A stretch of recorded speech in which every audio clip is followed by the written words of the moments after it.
ज्ञानी गुरु के मुख से जब मंत्र मिलता है तो उस मंत्र के साथ उनका आशीर्वाद, उनकी कृपा, उनकी शक्ति वो भी दीक्षा लेने वाले को मिल ही जाती है। इसलिए दीक्षा जिसको मिल गई फिर उसे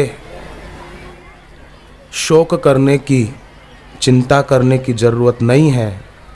हाँ, अब कोई कहे पितृदोष है, पितृदोष अगर है किसी के घर में तो हर अमावस्या को दिया जलाकर भगवत गीता 7वां अध्याय पाठ करे, 7वें अध्याय के महात्म्य की कथा पढ़े, खुद करे, पंडित से कराने की जरूरत नहीं है।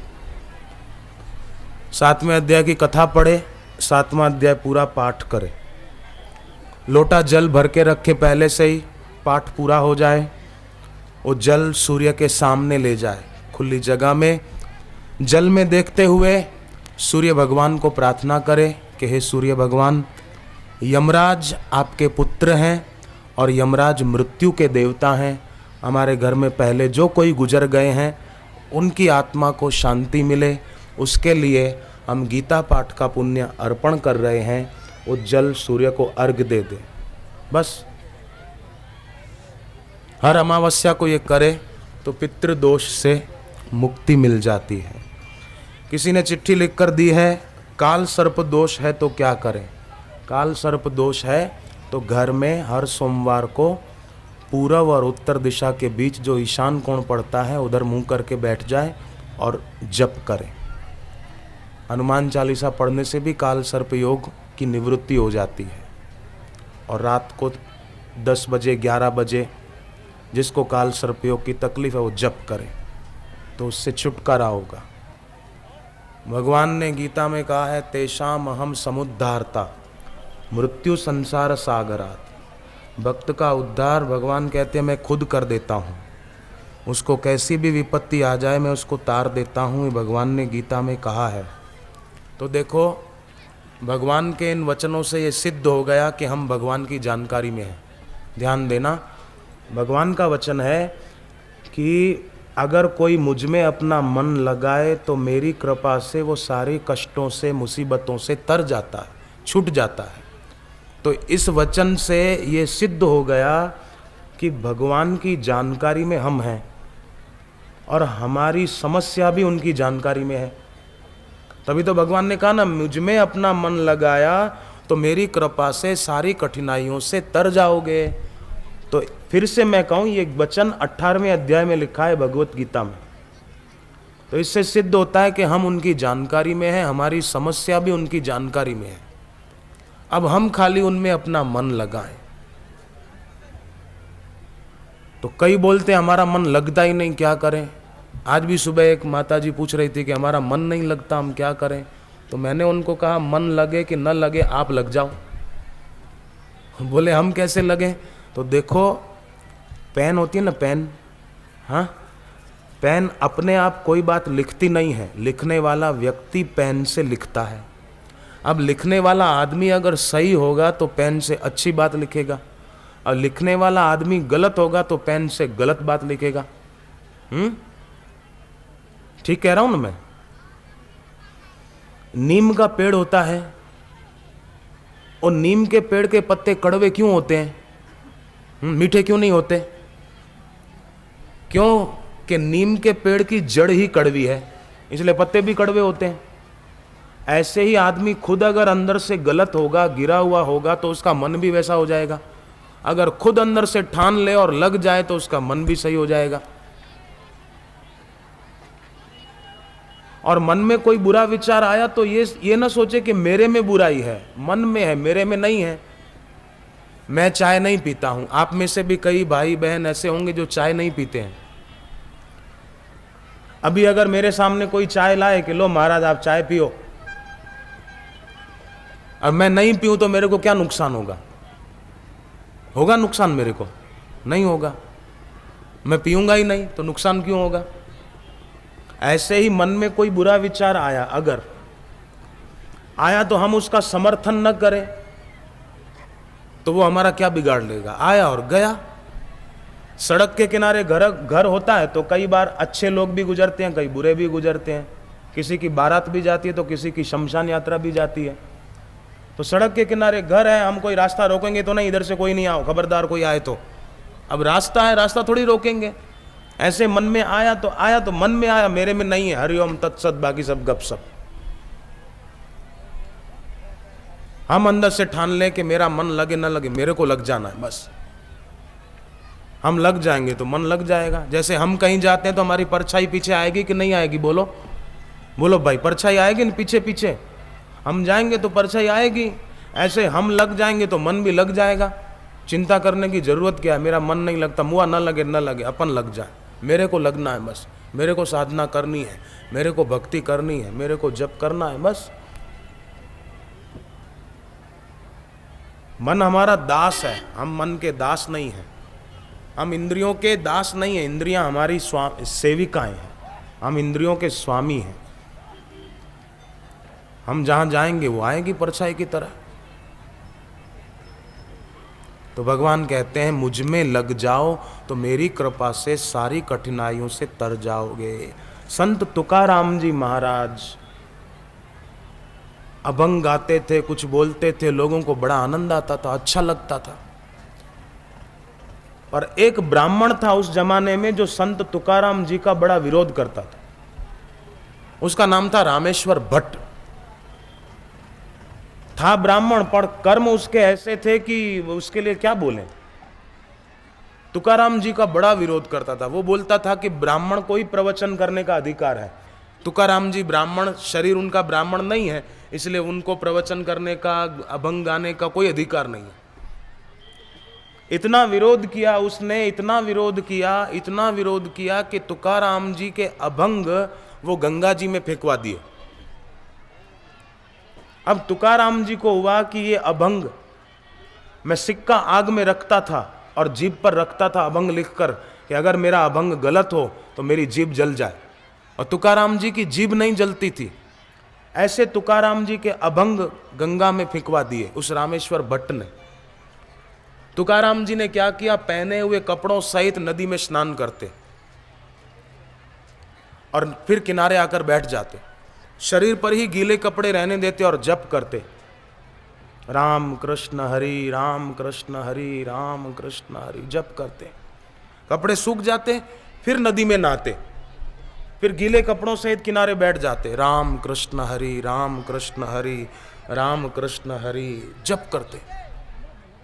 कपड़े सूख जाते, फिर दोबारा नहाते, राम कृष्ण हरि, जप करते। एक दिन बीता, 2 दिन बीते, 3 दिन, 4 दिन, 5 दिन, इतिहास बताता है कि 13 दिन बीत गए। तुकाराम जी बस जप करते राम कृष्ण हरि। 13वें दिन की सुबह को जब डुबकी लगाई, गंगा मां साक्षात देवी का रूप लेकर प्रकट हो गई। और तुकाराम जी के अभंग जो उस दुष्ट रामेश्वर भट्ट ने पानी में फेंकवाए थे, वो अभंग गंगा माता खुद लेकर प्रकट हुई और तुकाराम जी को सौंपे। एक भी कागज गीला नहीं हुआ था, एक भी अभंग बिगड़ा नहीं था, सब के सब सुरक्षित। 13 दिन तक गंगा के पानी में रहे। 13 दिन तक कोई लिखी हुई किताब आप पानी में डालो, फिर देखो क्या हालत होती है। एक दिन में देखो क्या हालत होती है। पर संत तुकाराम जी की सच्चाई और तुकाराम जी की दृढ़ भक्ति ने चमत्कार दिखा दिया। 13 दिन तक पानी में रहे वो अभंग उनके लिखे हुए गंगा माता ने कोरे के कोरे लाकर दे दिए। फिर सब ने संत तुकाराम जी की जय जयकार की और उस रामेश्वर भट्ट को तो मुंह की खानी पड़ी। तो जब जब संत धरती पर अवतार लेकर आते हैं तो सज्जन तो उनका आशीर्वाद पाकर, उनका दर्शन लेकर अपना कल्याण कर लेते हैं। पर दुष्ट होते हैं ना, वो फिर उनका विरोध करते हैं, उनकी निंदा करते हैं, उनके बारे में गलत बातें उड़ाते हैं, उनके बारे में खूब खूब बोलते रहते हैं। पर भक्त फिर भी उनकी बातों में नहीं आते, भक्त तो अपनी भक्ति करते रहते हैं। इस जमाने में भी आपको मिलेंगे। आप क्यों जाते हो सत्संग में, क्या फायदा भक्ति करने से, क्या फायदा माला घुमाने से, मिलेंगे। पर आप सावधान रहना।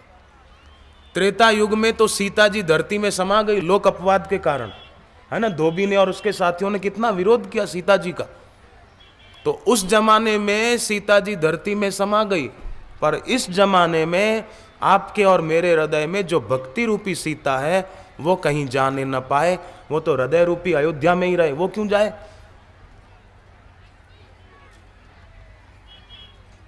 उसके लिए हम सजाग रहें। गुरुदेव का सत्संग था एक बार गुजरात में हिम्मतनगर से 12 किलोमीटर आगे एक गांव है, छोटा सा जाम्बुड़ी गांव है। जैसे ये दोराड़ा है ना, तो जाम्बुड़ी गांव में 3 दिन सत्संग था। तो गांव के लोगों ने, बड़े बूढ़ों ने सोचा, बुजुर्गों ने, कि दोबारा तो गुरुजी इधर कब पधारेंगे, क्यों ना गुरुदेव के हाथ से एक मंदिर तो अपने को बनवाना ही है, शिलान्यास करा लेते हैं, भूमि पूजन, मंदिर अपन बना लेंगे तो याद बनी रहेगी कि इस मंदिर का शिलान्यास बापूजी ने किया था। तो प्रार्थना की, गुरुजी ने नींव रख दी, ईंट रख दी, पूजन हो गया। 1 साल में उन्होंने मंदिर बना दिया, बढ़िया। अब वो लोग बताते हैं उस मंदिर की कोई परिक्रमा करते हैं तो उनकी मनोकामना पूरी होती है। गांव के ही एक भाई जेठा भाई पटेल, उनको 5 बेटियां थी, बेटा नहीं था। 6ठी प्रसूति उनकी पत्नी को होने वाली थी, तो डॉक्टरों ने रिपोर्ट दिया सोनोग्राफी द्वारा कि 6ठी संतान भी बेटी ही है, बेटा नहीं है। तो उनके संबंधी कहने लगे गर्भपात करा दो। तो इन्होंने कहा नहीं, ये तो बड़ा पाप है। रावण के ज़माने में भी ये पाप नहीं होता था जो आज के ज़माने में लोग करते हैं। गर्भपात ये रावण के ज़माने में नहीं होता था, हिरण्याकश्यपु के ज़माने में गर्भपात नहीं होता था, और आज के ज़माने में लोग कर रहे हैं। कैसे विचित्र हैं लोग। ये क्यों ऐसा होता है कि सत्संग का अभाव है, गुरु भक्ति का, सच्चे गुरु का अभाव। गुरु तो हैं पर गुरु का सानिध्य नहीं लेते, गुरु का सत्संग नहीं सुनते, तो ऐसे पाप करते हैं।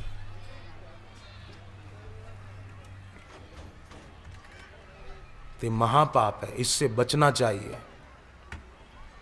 ये कुरीति है, दहेज की प्रथा ये कुरीति है, दहेज गर्भपात ये कुरीति है। देवकी जी भगवान कृष्ण की मां थी, उनको पता था कि मेरे पति मेरे बेटे को नंद बाबा यशोदा के वहां छोड़कर आए हैं और उनकी बेटी यहां लेकर आए हैं मथुरा में। ये देवकी माता को पता था, फिर भी देवकी उस बच्ची को कितना बचाने के लिए कंस के आगे गिड़गिड़ाती है कि कंस इस बच्ची को छोड़ दे, ये बच्ची तेरा क्या बिगाड़ेगी, ये बच्ची तुझे मारने वाली है, इसको क्यों तू मारता है, क्यों सताता है। देवकी को पता है ये मेरी बेटी नहीं है, फिर भी उसको बचाने के लिए गिड़गिड़ाती है। और आजकल की कई नारियों को तो पता होता है गर्भ में मेरी बच्ची है, फिर भी उसको मार देते हैं। कितना बड़ा पाप है। तो वो बच्ची जो कंस ने छीन ली मां देवकी के हाथ से, कंस के हाथ से वो छूट गई, और वो भगवान की योग माया थी। उसने कहा कि ऐसी दयालु मां देवकी, इसको पता है मैं इसकी बच्ची नहीं हूं, फिर भी मुझे बचाने के लिए इतना प्रयास कर रही है, ऐसी मां के गर्भ से तो मैं सचमुच जन्म लेकर आऊंगी। और वही भगवान की योग माया वो देवकी के गर्भ से जन्म लेकर आई, जिसका नाम सुभद्रा रखा गया। अभी भी जगन्नाथपुरी में मूर्ति है सुभद्रा जी की। जो 4 धाम हम मानते हैं, जगन्नाथपुरी, बद्रीनाथ धाम, द्वारिका, रामेश्वर, ये जगन्नाथपुरी में सुभद्रा जी की मूर्ति है। लोग पूजा करते हैं, दर्शन लेते हैं। तो हर बहन को, हर भाई को, मानव मात्र को चाहिए कि अपने जीवन में सत्संग को महत्व दे, सदगुरु को, गुरु की दीक्षा को महत्व दे। देखो सत्संग किसको कहते हैं? सत्संग माने क्या? सत्संग माने एक तो गुरु चरणों में बैठकर सुनना ध्यान से, श्रद्धा से, और दूसरा सत्संग का अर्थ कि सुने हुए का आदर करना, जैसा सुना वैसा करना, इसका नाम सत्संग है। जो मिला है उसका सदुपयोग करना, इसका नाम सत्संग है। अपने पास समय है, मिला हुआ है समय, अब उसका दुरुपयोग न करें, है ना। राम जी समुद्र पार करके लंका में गए तो एक पर्वत के शिखर पर जाकर बैठ गए और सत्संग शुरू हो गया। पर उसी लंका में रावण भी रहता था। रावण नाच गान देख रहा था और शराब पी रहा था। नगर तो वही लंका, एक जगह सत्संग हो रहा था, एक जगह शराब और नाच गान चल रहा था।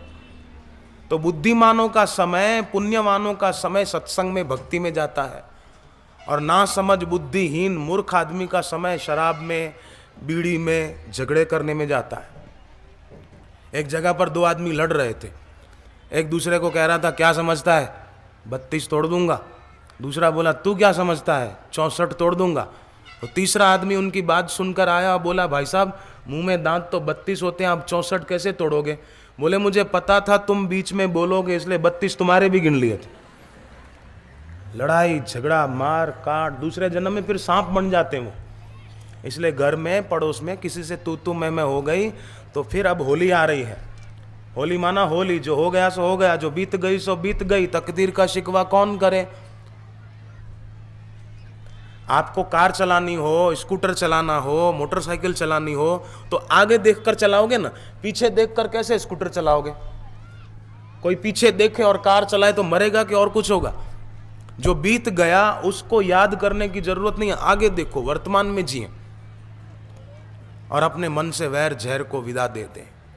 तुझ में राम, मुझ में राम, सब में राम समाया है। बस राग द्वेष को विदा दे दें, आसक्ति को विदा दे दे और गुरु चरणों की प्रीति को दृढ़ कर दें। भगवान विष्णु कहते हैं गरुड़ को, आप गरुड़ पुराण पढ़ो। घर में कोई बूढ़े बुजुर्ग की मृत्यु होती है ना तो गरुड़ पुराण का पाठ होता है। यहाँ महाराष्ट्र में होता है कि नहीं, पर बाकी मैंने देखा है कई जगह गरुड़ पुराण का पाठ होता है। कोई बुजुर्ग मर जाते हैं ना तो उनकी याद में करते हैं, उनके लिए गरुड़ पुराण। गरुड़ पुराण में ये बात आती है, मुझे बहुत अच्छी लगी। भगवान विष्णु को प्रणाम करके गरुड़ जी पूछते हैं कि भगवान, जीव जब शरीर छोड़कर जाता है तो उसकी क्या गति होती है, आप बताओ। वो कहाँ जाता है? शरीर तो यहीं रह जाता है, जीव तो जाता है ना, तो वो कहाँ जाता है? भगवान ने कहा, गरुड़, अगर मनुष्य जन्म पाकर जीव ने शरीर में रहकर अगर गलत काम किए, अपनी पत्नी होते हुए परिस्त्री गमन का पाप किया, तो अंधता मिश्र नाम के नरक में उसको धकेल दिया जाता है। बोले कैसे?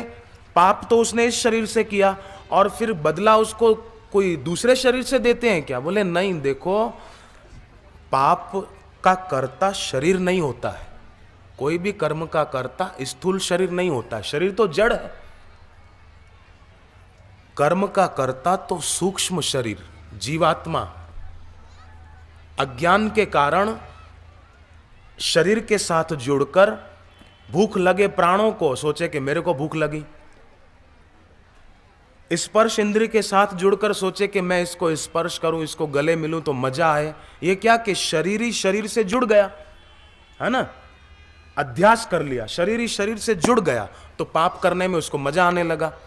पर अगर गुरु चरणों में जाके बैठे और सत्संग सुने कि मैं ये शरीर नहीं हूं, शरीर मरने वाला है, मैं शरीर ही हूं और मेरी एकता भगवान से है, शरीर से नहीं है, ये ज्ञान गुरु के चरणों में बैठकर सुने तो उसका विवेक जगेगा और वासनाओं का आवेग आकर्षण कम होता जाएगा, अपना लक्ष्य ऊंचा बन जाएगा। बस ये लोक सुखी परलोक सुखी। एक चिड़िया थी, चिड़िया, ये कथा गरुड़ पुराण की नहीं, मैं थोड़ा दूसरा इस संदर्भ में इसलिए सुना रहा हूं। एक चिड़िया थी, उसने आसमान में बादल देखे, सोचा कि मैं उड़ते उड़ते उन बादलों को छू लूं, कैसे हैं बादल। तो उड़ती उड़ती बादलों के पास जाने लगी, हवा चली तो बादल बिखर गए, थोड़ा इधर चले गए, तो वो फिर उड़ती उड़ती उधर गई, तो हवा चली, बादल आगे गए तो वो और आगे गई, तो उड़ती उड़ती इतने में थक भी गई और बादल बिखर भी गए, एकदम छंट गए। तो वो एक पेड़ पे जाके बैठ गई और बोलने लगी, मैं भी कैसी पागल हूं। ये समझाने के लिए एक दृष्टांत है। चिड़िया कहती है, मैं भी कैसी पागल हूं, मैंने पर्वत की गर्वीली चोटियों को अपना लक्ष्य नहीं बनाया, मैंने बिखर जाने वाले बादलों को अपना लक्ष्य बनाया। मेरे जैसी पागल और कौन होगी दूसरी। तो संसार में लोग भोगों को लक्ष्य बनाते हैं, मेरे को ये मिल जाए, मेरे को ये मिल जाए, ये सब बिखरने वाले हैं। अरे जिस शरीर के द्वारा भोग भोगते हैं वो भी बिखरने वाला है, मरने वाला है, बूढ़ा होने वाला है। तो लोग उनको लक्ष्य बनाते हैं तो उनको दुख मिलता है, पर जो ईश्वर को, पूर्ण गुरु की पूर्ण कृपा को लक्ष्य बनाते हैं उनका जीवन सध जाता है, सुधर जाता है, संवर जाता है। जिनका जीवन संवर जाता है उनका मरण संवर जाता है, मरण सुधर जाता है तो उनका अगला जन्म भी सुधर जाता है और मोक्ष भी हो सकता है। इतनी शक्ति है अपने जीवन को संवारने में। संवारे तो उसकी बलिहारी है। तो भगवान विष्णु कहते हैं गरुड़, फिर उसको दूसरे जन्म में अगर स्पर्श सुख की इच्छा है, विकारी सुख की इच्छा, तो दूसरे जन्म में उसको हाथी की योनि मिल जाती है, हाथी की योनि। और हाथी को पकड़ने वाले शिकारी क्या करते हैं, एक बड़ा खड्डा खोदते हैं उसको बांस आदि से ढक देते हैं, ऊपर घास फूस की नकली हाथिनी बनाते हैं, काले रंग का कपड़ा आदि सेट कर देते हैं, और हाथी दूर से देखता है कि हाथिनी खड़ी है, दौड़ता दौड़ता आता है कि इसको गले लगूं तो मेरे को मजा आएगा। अब हाथी को पता नहीं कि भक्ति के सिवाय का जो भी मजा है उसके पीछे सजा छुपी हुई सजा। मगरमच्छ की पीठ पर बैठकर कोई नदी पार कर सकता है भाई? बोलो तो, कर सकता है? बरसात हो रही हो तो बरसात की बूंदों को पकड़कर कोई स्वर्ग में जा सकता है? बोलो बहनों, जा सकता है? नहीं जा सकता। जंगल में घूमने जाए और नींद आने लगे तो सांप को तकिए की जगह पर रखकर कोई चैन से सो सकता है? सल्फास की गोली के ऊपर चाशनी लगाकर चूसे तो वो मजा ले सकता है क्या? सजा आएगी, सजा।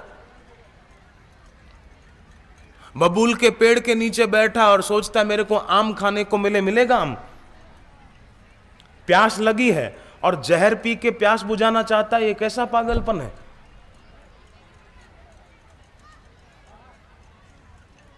सत्संग से सद्बुद्धि का अंश विकसित होता है। सत्संग नहीं सुने तो हालत कैसी होती है? जैसे एक मछुआरा था, मछलियां बेचता था, नदी में से तालाब में से पकड़ के बेचता था। एक दिन बेच के आ रहा था, उसको चक्कर आ गए, गिर गया। सामने एक इत्र बेचने वाले की दुकान थी, सुगंधी इत्र बेचता था वो एक शीशी लाया और रुई में इत्र भर के उसको सुंगाने लगा, तो वो और तड़पने लगा। पीछे उसका दोस्त रह गया था मछुआरा दूसरा, वो आया, उसने देखा मेरे दोस्त की ये हालत, जो उसको इत्र सुंगा रहा था उसको परे किया, परे हट, लगता है मेरे दोस्त को तू मार देगा, हट परे।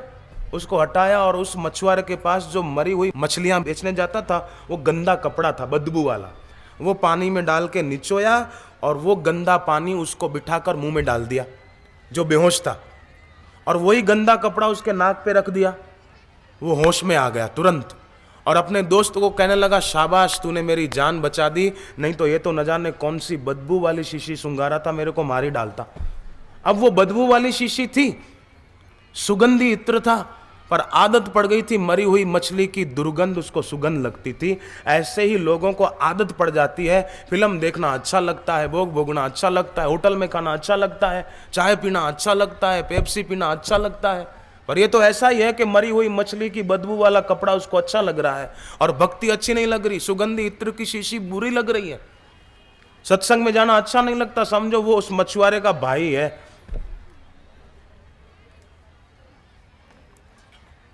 भगवान विष्णु कहते हैं, गरुड़ हाथी कभी इंसान बना था पर स्पर्श सुख का आकर्षण रह गया। हाथीनी नकली है पर उसको असली समझ के दौड़कर गले लगने को आता है, पर खड्डे में फंस जाता है और शिकारी उसके गले में पैर में जंजीर डाल देता है। एक स्पर्श सुख का आकर्षण, जिंदगी भर की गुलामी बेचारे को सहनी पड़ती है।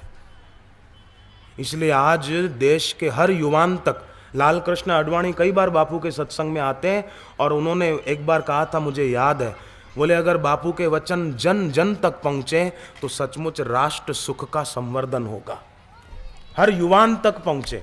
और मैं तो कहूं, आप पढ़ो, आपके घर पर हो तो सत्संग की किताबें नहीं तो ले जाना, आप पढ़ के दूसरों को पढ़ाना।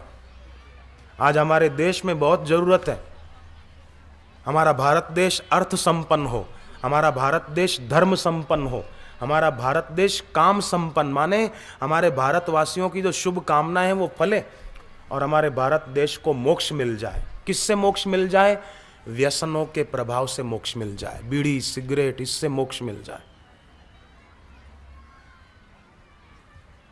एक योगी सुबह टहलने निकले थे तो देखा एक हरा भरा खेत है, बाहर खेत के बाहर एक सूखी जमीन है, वहां एक गधा चर रहा था। योगी ने योग बल से गधे को शक्ति दी बोलने की और कहा कि पास में हरा भरा खेत है, तू उधर नहीं जाता, इधर सूखे में क्यों मुंह चला रहा है, इधर तो घास है ही नहीं, ये हरा भरा खेत है, इधर जाना अंदर। तो गधे को जो योगी ने शक्ति दी थी बोलने की, गधा बोला कि ये खेत जो है ना महाराज, तंबाकू का खेत है, मैं पिछले जन्म में इंसान था और खूब तंबाकू खाता था, तंबाकू खाता था तो दूसरा जन्म मेरे को तामसी मिल गया गधे का, अब गधा होकर भी तंबाकू खाऊं तो न जाने कहां जाऊंगा अगले जन्म में, इसलिए मैं तंबाकू के खेत में नहीं जाता। महाराज मेरे को नहीं जाना है, सूखा खाऊंगा, उधर नहीं जाऊंगा। अब गधा भी नहीं खाता है और पढ़ा लिखा आदमी पैसे देकर मसल मसल के अपने मुंह में डालता है। अब क्या कहा जाए आदमी को? बुद्धि कैसी हो गई? बुद्धि सद्बुद्धि हो, सद्बुद्धि का अंश बढ़ाना चाहिए। सद्बुद्धि का अंश बढ़ेगा भगवान का नाम जपने से। भगवान का नाम जपने की खूब आदत डालो, चलते फिरते भगवान का नाम। कईयों को आदत होती है, टाइम मिलता है तो फालतू गपशप करते हैं, और कई बुद्धिमान होते हैं समय मिलते ही भगवान का नाम जपते हैं। एक पति पत्नी बातें कर रहे थे, उनकी बातें झगड़े में बदल गई। तो एक बूढ़े दादा पास से गुजर रहे थे, उन्होंने कहा किस बात का झगड़ा है? तो माई बोली कि मेरे पति को समझाओ, ये कहते हैं बेटे को डॉक्टर बनाएंगे, मैं कहती हूँ नहीं बेटे को वकील बनाएंगे, आप समझाओ इनको। पति बोला नहीं बेटे को डॉक्टर बनाना है, वो बोले नहीं वकील बनाना है। बूढ़े दादा ने कहा तुम दोनों लड़ो मत, वो बेटे को बुलाओ, उसकी क्या इच्छा है, उसकी इच्छा वकील बनने की है तो उसको वो कोर्स कराओ, उसकी इच्छा डॉक्टर बनने की तो उसको वो कोर्स कराओ, तुम दोनों क्यों लड़ रहे हो? तब दोनों पति पत्नी एक दूसरे का मुंह देखने लगे। वो बूढ़े दादा बोले कि बुलाओ जल्दी, लड़के को पूछ लेते अभी फैसला। तो दोनों एक साथ बोल पड़े कि अभी तो लड़के का जन्म ही नहीं हुआ, अभी तो मेहमान आने वाला है, अभी तैयारी है, डॉक्टर ने अमुक तारीख दी है, अभी तो बच्चा जन्मेगा, अभी से झगड़ा कर रहे हैं, समय को बेकार कर रहे हैं। नहीं, मिले हुए का सदुपयोग उसका नाम सत्संग है, जाने हुए का आदर उसका नाम सत्संग है, और जिसको मानते हैं उस पर पूरा भरोसा करना उसका नाम सत्संग है। ये पक्का कर ले तीन बातों को।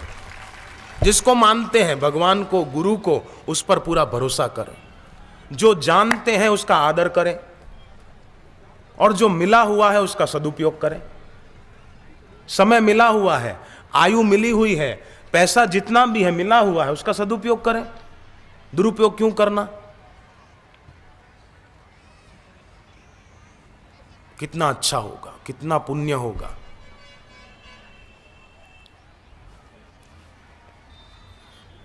भगवान विष्णु गरुड़ जी को कहते हैं कि गरुड़, हिरण होता है ना, हिरण को पकड़ने वाले क्या करते हैं? संगीत बजाते हैं। तो हिरण देखता है कि संगीत की आवाज़ इधर से आ रही है तो उधर को दौड़ता जाता है, और शिकारी तैयार बैठा होता है, हिरण आया और उसके ऊपर जाल डाल देता है। कभी वो इंसान बना था पर संगीत सुख का आकर्षण बहुत रहा था मन में, अब मरकर हिरण बना, जरा से संगीत सुख के पीछे दीवाना होकर फंस मरता है।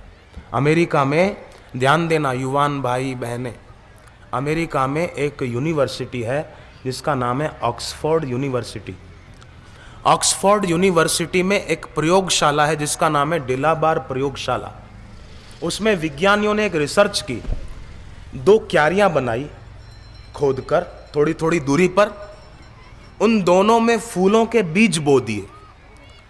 एक क्यारी के ऊपर डिस्को म्यूजिक बजाते थे, माइकल जैक्सन का पॉप म्यूजिक बजाते थे, दूसरी क्यारी के ऊपर शास्त्रीय संगीत बजाते थे, कभी कभी भगवान के नाम का कीर्तन वाला वो कुछ बजाते थे। समय बीता, दोनों में खाद पानी बराबर टाइम से देते थे। समय बीता तो क्या हुआ कि जिस क्यारी के ऊपर पॉप म्यूजिक बजाया था, डिस्को म्यूजिक बजाया था, उस क्यारी में से अंकुर फूटे तो मरे मरे से फूटे, फूल तो उगे ही नहीं।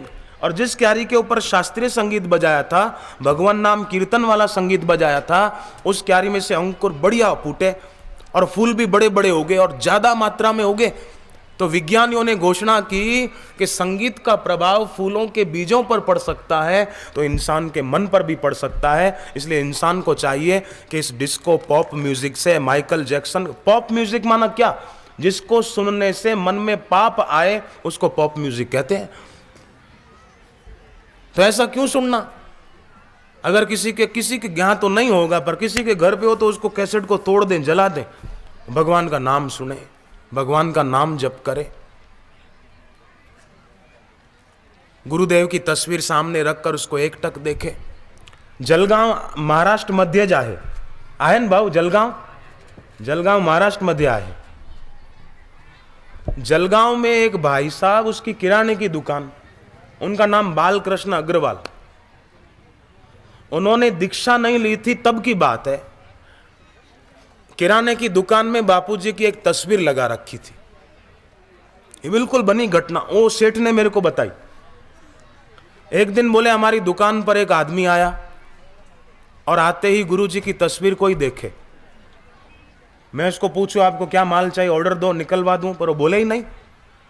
बहुत देर बीती, वो गुरुजी की तस्वीर को देखते देखते देखते देखते चला गया। 1 घंटे के बाद टेलीफोन किया कि मैं आपकी दुकान पर आया था। बोले हाँ, पर आपने कुछ लिया नहीं। बोले मैं जो लेने आया था वो लेने की मेरी हिम्मत ही नहीं हुई। तो आप क्या लेने को आए थे जो हिम्मत नहीं हुई? बोले मेरे को सुपारी मिली थी, सुपारी माने रिश्वत मिली थी आपका मर्डर करने के लिए, आपको जान से मार डालने के लिए। मैं बंदूक लेकर आया था, पर आपकी दुकान पर जिन महाराज जी की तस्वीर लगी थी वो बड़ी बड़ी आंखें दिखाकर मेरे को कह रहे थे खबरदार जो बंदूक निकाली तो तेरी खैर नहीं। मैंने बहुत कोशिश की कि महाराज की तस्वीर से नजर हटा के बंदूक निकाल के गोली मार दूं, पर मैं हिम्मत नहीं कर पाया। सेठ, जिनकी तस्वीर की आंखों में इतना दम है तो उनमें कितना होगा। फिर वो सेठ ने दीक्षा ली। अभी भी वो जलगांव की समिति में सेवा करते हैं। आप जांच करके देखो, किसी को शंका हो, जलगांव में उनकी किराने की दुकान है, बालकृष्ण अग्रवाल नाम है, योग वेदांत सेवा समिति में सेवा करते हैं।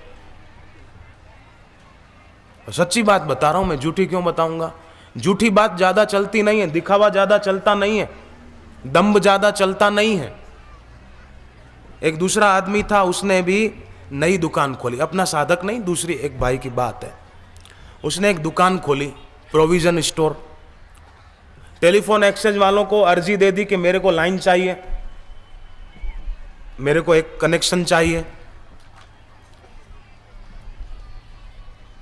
अब अर्जी दी तो तुरंत तो उसी दिन तो नहीं जुड़ जाएगा। उसने साधन लाके रखा नया, फोन जुड़ जाएगा तो अपने को काम लगेगा। एक दिन उनकी दुकान पर एक आदमी आया।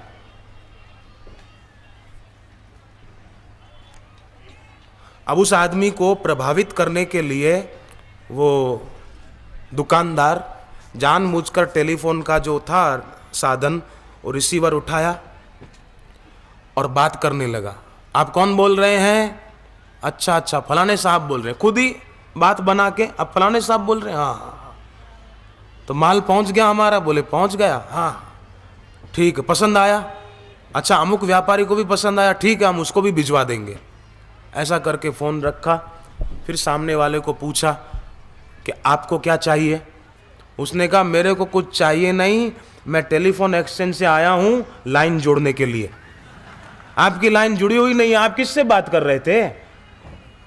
अब वो उसको प्रभावित करने के लिए बोल रहा था और वो आया था एक्सचेंज से। तो दिखावा ज़्यादा चलता नहीं है, ढोंग ज़्यादा चलता नहीं है, झूठी बात ज़्यादा चलती नहीं है, प्रकट हो ही जाती है। तो भक्तों को चाहिए कि अपने जीवन में सदैव ध्यान रखे। अरे भक्त न हो मानव मात्र हो। नास्तिक आदमी होगा, नास्तिक जो भगवान को गुरु को नहीं मानता है, ऐसा नास्तिक आदमी भी ये बात तो स्वीकार करेगा। कौन सी बात? कि संसार में जो दिखता है वो सब का सब मिल नहीं सकता, और जो मिला हुआ है वो सदा टिक नहीं सकता। इसमें किसी को शंका हो तो बोलो। जो दिख रहा है वो सब का सब मिल नहीं सकता, और जो मिला हुआ है वो सदा टिक नहीं सकता। तो फिर आसक्ति क्यों करना? फिर अपनी इच्छा क्यों बढ़ाना? मेरी जप करने की रुचि बढ़े, हे भगवान, हे गुरुदेव, प्रार्थना करे रोज, सुबह शाम जब भी समय मिले प्रार्थना करें। घर में कोई तकलीफ है तो पूजा के स्थान पर दिया जला के बैठ जाएं और प्रार्थना करें, हे भगवान, हमारे ग्रस्त जीवन में अमुक तकलीफ है, आपको तो सब पता है प्रभु, हमें दुख सहन करने की शक्ति देना। और अगर दुख सहन करने की शक्ति नहीं देनी है तो कोई बात नहीं भगवान, हमको सुख के प्रलोभन से रहित करके अपने चरणों की प्रीति दे दो। ऐसी प्रार्थना करे, फिर देखो दुख कहाँ टिकता है। महाभारत की कथा है, भीष्म पितामह को कितने तीर लगे थे, कितने तीर। पूरे शरीर में तीर तीर चुभे हुए थे, पर फिर भी भीष्म पितामह मेरे को तकलीफ है, मेरे को तकलीफ है, ऐसा नहीं सोचते थे। भगवान के ध्यान में बैठे थे। धर्मराजा युधिष्ठिर भगवान कृष्ण को मिलने के लिए गए तो देखा भगवान ध्यान में बैठे हैं। थोड़ी देर के बाद भगवान ने आंख खोली तो युधिष्ठिर जी ने पूछा, सारी दुनिया तो आपका ध्यान करती है और आप किसका ध्यान कर रहे थे? भगवान ने कहा, युद्ध के मैदान में भीष्म पितामह वो मेरा चिंतन कर रहे हैं, इसलिए मैं उनका कर रहा था। अब आप देखो, इससे बहुत शिक्षा मिलती है इस प्रसंग से कि भीष्म को इतने तीर चुभे थे फिर भी भगवान को याद कर रहे थे। और आजकल किसी को एक तीर चुभता है, माने थोड़ा सा ही दुख होता है, फिर भी मैं दुखी, मैं दुखी, मैं दुखी, उसका दुख बना रहता है, उसका दुख मिटता नहीं है। उस समय मैं दुखी नहीं, दुख हारी का नाम जप करे तो अपने आप मुसीबत को मुसीबत हो जाएगी। और भगवान ने कहा है, मेरे में मन बुद्धि लगाओ तो मेरी कृपा से भक्त कठिनाइयों से तर जाएगा। तो शांत बैठे, घर पे दिन में, रात में, सुबह, जब भी समय मिले आसन बिछा के चुपचाप बैठ जाए और ओमकार का गुंजन करें, या होठों में ही ओम नमो नारायणाय, ओम नमो नारायणाय।